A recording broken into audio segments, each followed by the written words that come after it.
Muy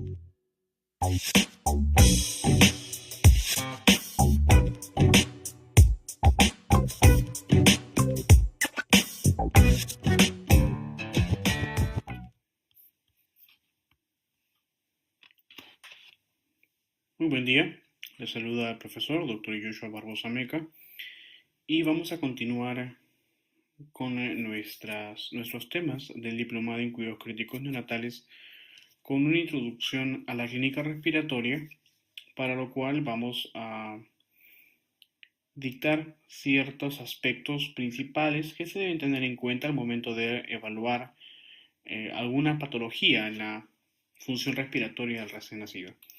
Sabemos, como menciono siempre, el recién nacido depende en el ambiente extrauterino de la adaptación eficaz que tenga este mismo para poder afrontar las necesidades internas en función de los factores que puedan provocar cierta disfunción por su inmadurez.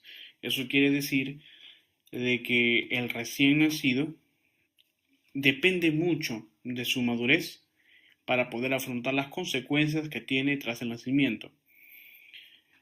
Eso nos motiva a pensar de que muchas de las actividades son banales si es que intentamos suplir únicamente las necesidades fisiológicas sin pensar en el proceso de adaptación.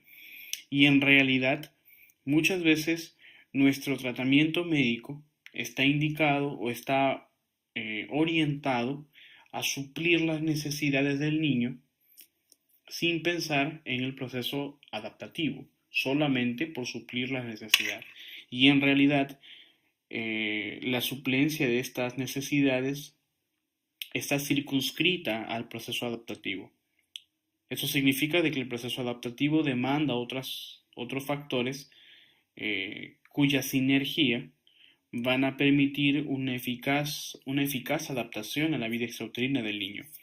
Y esto menciono porque es menester que conozcamos ciertos aspectos que nos puedan permitir, no solamente en la unidad de cuidado intensivo, sino en el ámbito pediátrico, que nos puedan permitir conocer cómo es que se van a relacionar ciertos aspectos, ciertos detalles que permitirán evaluar al niño de una manera integral respecto a su función respiratoria.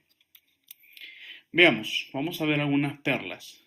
Y perlas me refiero a algunos aspectos destacables que a veces dejamos pasar y que tenemos que tener en cuenta al momento de diagnosticar, tratar o cuidar al niño. En este caso, por ejemplo, recordemos que toda insuficiencia respiratoria hipoxémica, que ya es redundante, porque se sabe que la mayor parte de las insuficiencias respiratorias el paciente puede estar hipoxémico si es que no se ha tratado aún, o mucho más si es crónico. En ese tipo de pacientes la disnea es el síntoma fundamental. Y esto es porque esta sensación de necesidad, ¿no? Esa sensación de necesidad de oxígeno, que la disnea sería la sensación subjetiva de falta de aire, provoca el aumento de la ventilación. El niño con insuficiencia respiratoria va a ser un niño disneico, un niño que necesita ventilación, un niño que necesita mayor intercambio de oxígeno porque el intercambio que tiene no es suficiente. Por eso se llama insuficiencia. El intercambio de oxígeno no es suficiente para suplir las necesidades, ya sea porque hay un menor volumen corriente, es decir, un menor volumen respecto a la inspiración y expiración que es insuficiente, o ya sea porque no hay una menor capacidad vital funcional, es decir, la cantidad de oxígeno inspirado es insuficiente porque no alcanza el umbral de respiración y por tanto el volumen, o quizá al final de la expiración el volumen que queda también es insuficiente y los alvéolos pueden tender al colapso y hay menor proporción alvéolo capilar que difunde a la sangre y por ende el niño necesita más ventilación, ¿no? Y esa necesidad de ventilar provoca un mayor trabajo respiratorio para vencer esa hipoxemia. Ahora, ¿cómo se expresa ese mayor trabajo respiratorio? Pensemos, el trabajo y el esfuerzo respiratorio demanda una mayor necesidad fisiológica lo que aumenta los requerimientos de oxígeno. Entonces, hasta este punto ya está la hipoxemia.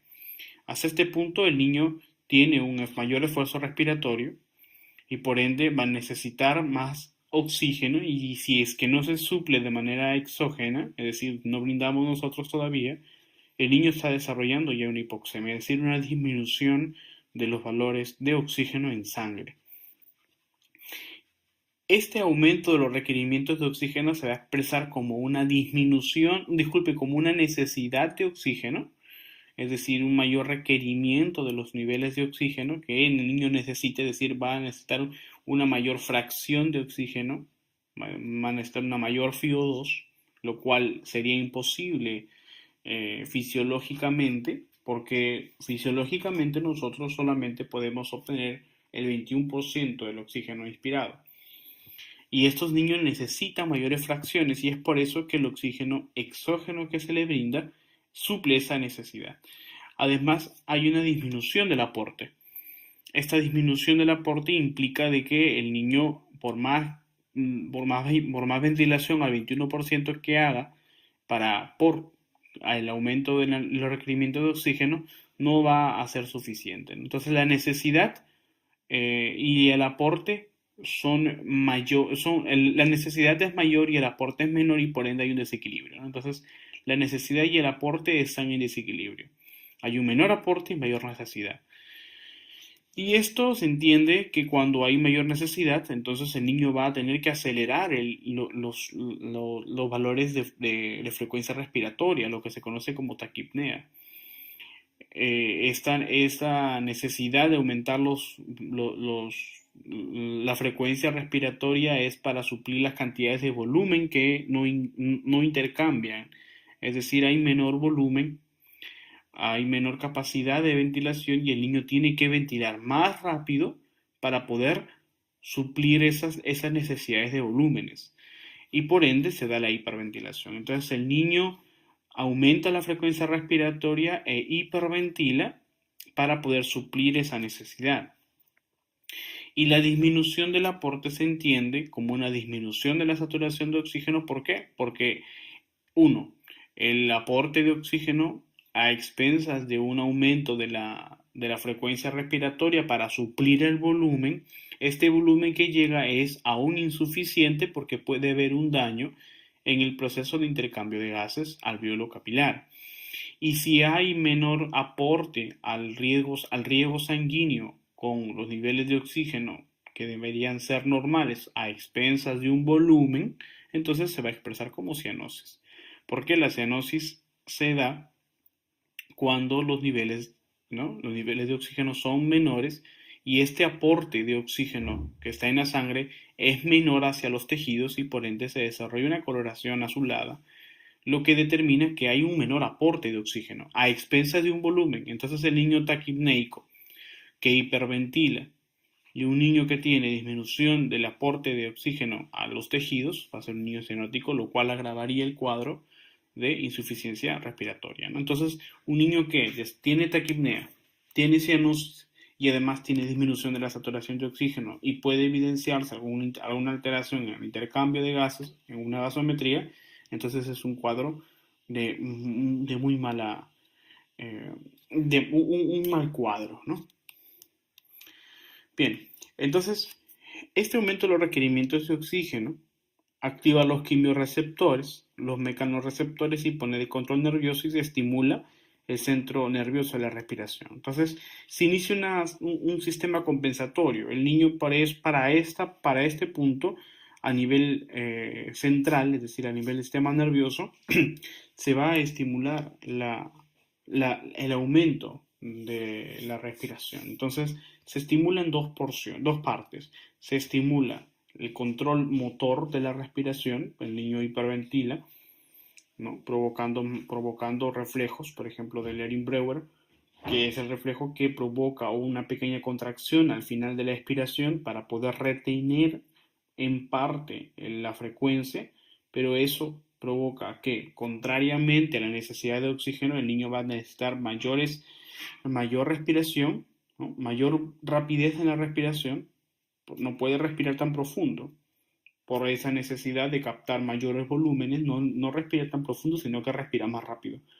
Entonces, esta fase final de la expiración, en donde se provoca una pequeña contracción para evitar esa mayor velocidad de la respiración, provoca una contracción sifoidea. Entonces, hay una depresión sifoidea y lo que se conoce como retracción esternal o retracción sifoidea en el esfuerzo respiratorio, ¿no? Entonces, cuando evaluamos el test de Silverman y Anderson, nosotros vamos a ver que puede haber una retracción sifoidea. El hecho de que hay una retracción sifoidea significa que hay un reflejo que está provocando que está provocando el sistema nervioso para contrarrestar el exceso de velocidad en la respiración, es decir, para poder contrarrestar la taquipnea, ¿no? La idea es que hay un volumen normal a una velocidad normal, es decir, una frecuencia normal. Pero cuando aumenta la frecuencia por la necesidad y por un menor aporte y además por un menor volumen, entonces puede haber este tipo de insuficiencia, ese tipo de esfuerzo. Entonces el niño demanda mayor esfuerzo, demanda mayor necesidad de oxígeno y eso se va a evidenciar en este caso, por el quejido inspiratorio que provoca, la idea del quejido inspiratorio es provocar mayor presión y evitar el colapso alveolar, ¿no? Entonces, el hecho de que se estimule el centro de la respiración va a activar los músculos inspiratorios. Ya vimos que puede a partir de esto iniciarse la retracción sifoidea, la utilización excesiva de los músculos respiratorios o inspiratorios que provoca el tiraje intercostal, por ejemplo. ¿Bien? Y esto al final, a expensas de una madurez fisiológica, va a alterar la modulación respiratoria, ¿no? Entonces, el hecho de que haya una necesidad aumentada a expensas de un aporte aumentado por un volumen disminuido puede provocar alteración de la modulación respiratoria. Entonces, el niño de una insuficiencia puede llegar hasta un paro, ¿no? La segunda perla que quiero mostrar es que la obstrucción crónica intensa de las vías respiratorias va a ser evidenciada por la postura del niño. Un niño con una postura normal, o sea, una postura ortostática, si viene por un cuadro respiratorio, yo diré que el cuadro no es tan grave. Pero si un niño viene con hiperextensión del cuello y tronco superior, ¿no? que puede simular un opistótonos, un cuadro grave tetánico, ¿bien? Entonces, yo diría que lo que está haciendo el niño, en este caso, si yo voy a pasar la visita y subiendo en cama, que el niño está con una hiperextensión del cuello, intentando respirar, entonces hay una obstrucción crónica de las vías respiratorias, ¿no? Entonces, si el niño está en tratamiento, el tratamiento no está funcionando y hay que suplir con ventilación. La tercera perla que quiero mostrar es que en toda insuficiencia respiratoria, ya sea obstructiva o restrictiva, el niño va a tener una actitud pasiva, ¿no? ¿Eso qué significa? Un niño tranquilo, ¿no? Un niño calmado, no va a ser un niño activo. Y esto es muy útil cuando yo voy a evaluar a un niño por primera vez. Si yo voy a atender a un niño en hospitalización, pasivo, tranquilo, calmado, con ojos hundidos, si es que no tiene deshidratación, pero al final un niño cansado, ¿no? Un niño que puede no tolerar posturas en decúbito, entonces yo pensaré que es un niño que tiene insuficiencia respiratoria. Bueno, o no necesariamente llegar al cuadro de insuficiencia, sino un cuadro de alteración de la función respiratoria, ¿no? Un niño pasivo no es un niño. Un niño tranquilo, un niño calmado no es un niño sano. Entonces, estos niños toleran unas posturas ortostáticas o manejan posturas la mayor parte del tiempo sentados o semisentados para evitar la compresión del paquete abdominal sobre el diafragma, puesto que este paquete abdominal, ¿no? puede obstruir o puede disminuir la capacidad residual funcional, ¿no? Entonces, cuando hay compresión del paquete abdominal, ¿no? Sobre el diafragma, la capacidad ventilatoria, es decir, volumen corriente o volumen o la capacidad mínima inspiratoria va a ser menor y el niño no va a respirar o no va a ventilar de manera adecuada. Entonces la capacidad respiratoria funcional, que es el volumen que queda al final después de la expiración, va a ser menor y por ende el niño no va a tolerar esas posturas, ¿no? Entonces, el hecho de que disminuya la capacidad respiratoria funcional implica de que haya alguna alteración en el intercambio, incluso se puede pensar en insuficiencia, ¿no? Bien, una perla más que quiero mostrar es que la ventilación espontánea, es decir, o una respiración periódica, implica la disminución de la distensibilidad del pulmón, es decir, la disminución de la capacidad de estiramiento o de elasticidad del pulmón, y esta capacidad de elasticidad puede ser manifestada por una alteración en la inspiración más que la expiración. Entonces, si hay una alteración del proceso elástico del pulmón, el pulmón no va a estirarse lo suficiente a pesar de que el tórax sí pueda hacerlo, y esto va a implicar de que el niño necesita aumentar las fuerzas para poder superar esas fuerzas elásticas, ¿no? Entonces el niño con alteraciones en la ventilación va a tener que utilizar los músculos accesorios como el esternocleidomastoideo, los intercostales, los escalenos, y además se va a mostrar con una respiración rápida y superficial para evitar esta distensibilidad excesiva, ¿no? O sea, el niño va a distender el pulmón con mayor fuerza, pero va a evitar la retracción total de este pulmón, es decir, o de todo el tórax, ¿no? Porque la idea es evitar la distensión total, porque el pulmón no distiende totalmente. Entonces la respiración se va a tornar superficial y rápida. Entonces va a haber una disminución siempre del volumen residual funcional. Y esto es ¿por qué? Porque el volumen corriente también disminuye. Entonces el volumen después de la expiración, que es el volumen residual funcional, va a haber disminuido, va a aumentar también el espacio muerto y esto implica alteraciones con futuras insuficiencias respiratorias, ¿no? Entonces, en la ventilación espontánea o ventilación periódica, ventilaciones con alteración de la distensión, va a aumentar la fuerza de distensión para la inspiración, lo cual implica el uso de los músculos accesorios de la inspiración que llega a fatiga. Entonces, por otro lado, la fuerza de distensión para la inspiración provoca un estímulo del control nervioso de la respiración, ¿no? Por un lado, aumenta el volumen corriente y la capacidad inspiratoria. ¿Y esto por qué? Porque el niño va a tener que respirar al principio rápido y profundo, al principio, para poder suplir las necesidades. Pero como el pulmón está bueno, en este caso hay una alteración de la distensibilidad del pulmón, entonces el niño la fuerza que va a aplicar el niño no es suficiente o es insuficiente y el niño empieza a respirar más rápido, ¿no? Eso implica un mayor gasto energético, lo cual también me conlleva fatiga. Y eso entra en un círculo vicioso en donde hay un mayor gasto energético con una necesidad de aumentar el volumen corriente, además una utilización constante de los músculos accesorios a la inspiración y que va a terminar siempre en una ventilación rápida y superficial, ¿no? Ese es el producto final de ese círculo vicioso, ¿no? Entonces al final siempre se va a tener una ventilación rápida y superficial a expensas de la fatiga inspiratoria. El niño va a gastar mayor cantidad de energía. Eso sucede también en los recién nacidos, ¿no? Entonces, recién nacidos que la distensibilidad del pulmón está disminuida porque hay un mayor colapso, ¿no? Y esto es porque la tensión superficial está disminuida por la disminución de alteración de la secreción de surfactante, en este caso estamos hablando de niños prematuros.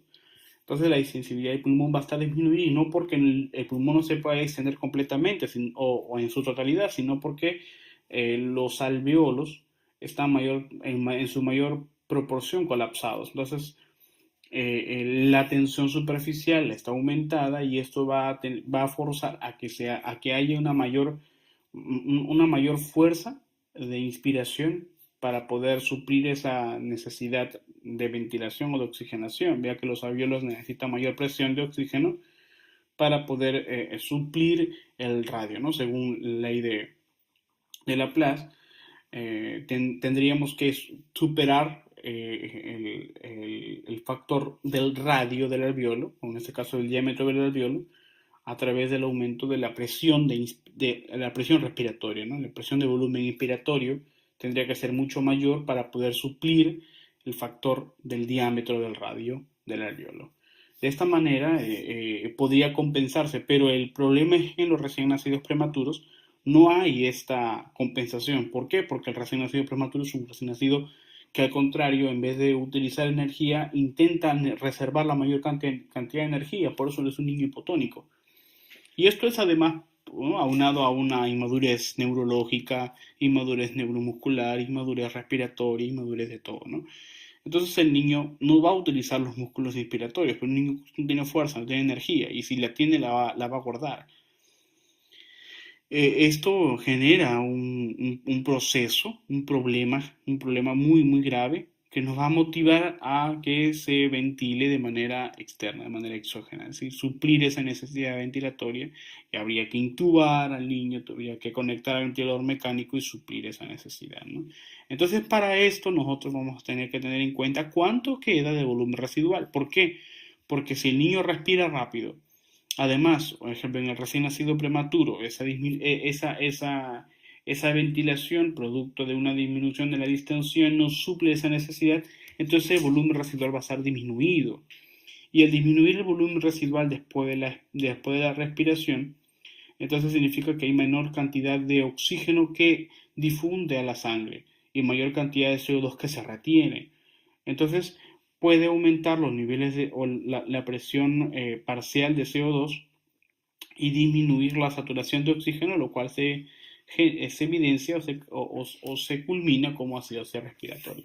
Y esto va a generar un gran problema para el niño, ¿no? El niño recién nacido prematuro que desarrolla acidosis respiratoria va a ser muy grave, tanto neurológicamente como neuromuscularmente. Entonces, eso pues no podemos llegar hasta ahí. Evaluar en la gasometría no solamente la saturación, no solamente la presión de oxígeno, sino también los niveles de CO2. Ya vimos que el niño que no ventila es un niño que retiene la mayor cantidad de CO2 porque no difunde. Recuerden que el CO2 difunde mucho más rápido que el oxígeno. Entonces, la poca cantidad de oxígeno que tiene no va a difundir totalmente al capilar.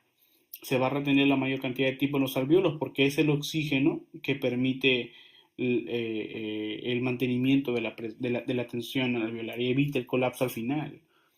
Entonces, porque el CO2 es lo que se va más rápido.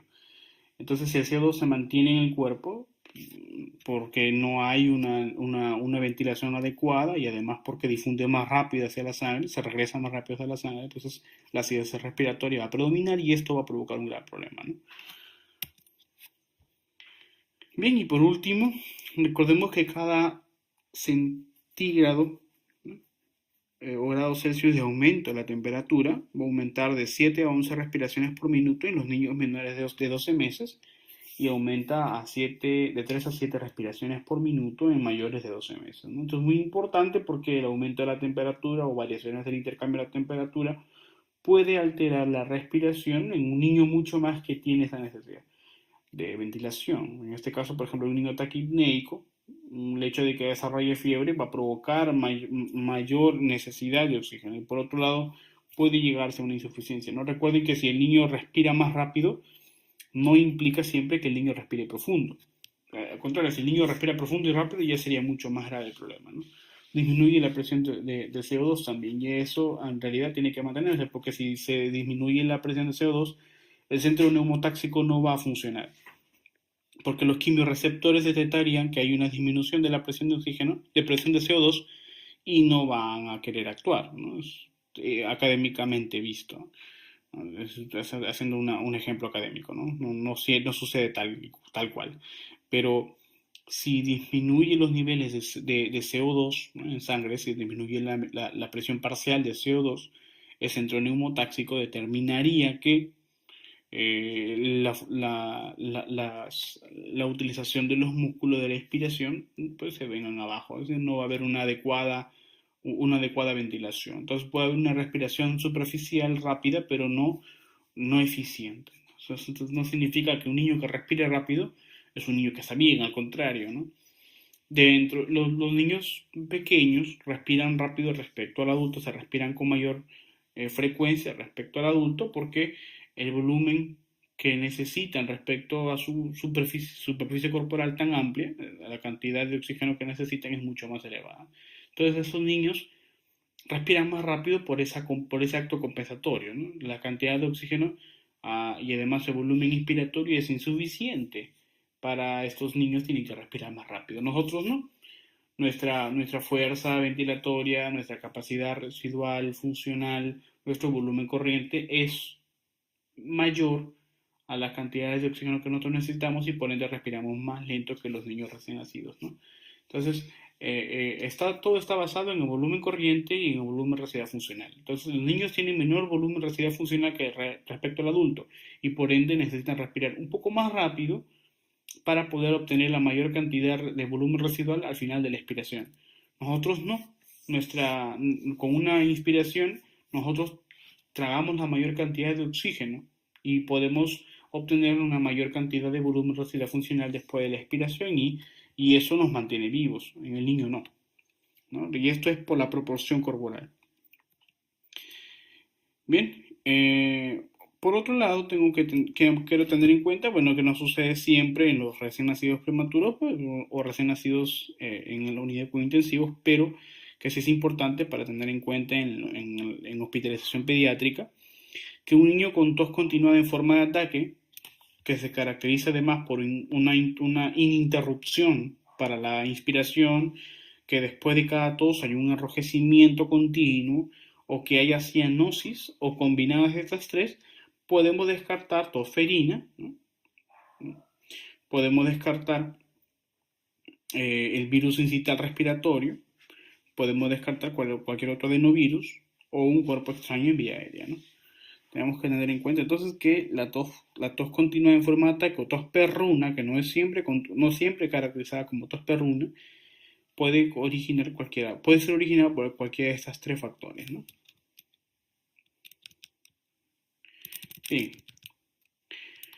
muchísimas gracias. Espero que podamos seguir con las conferencias. Recuerden, tienen el texto base que es creado por nosotros los autores de este diplomado.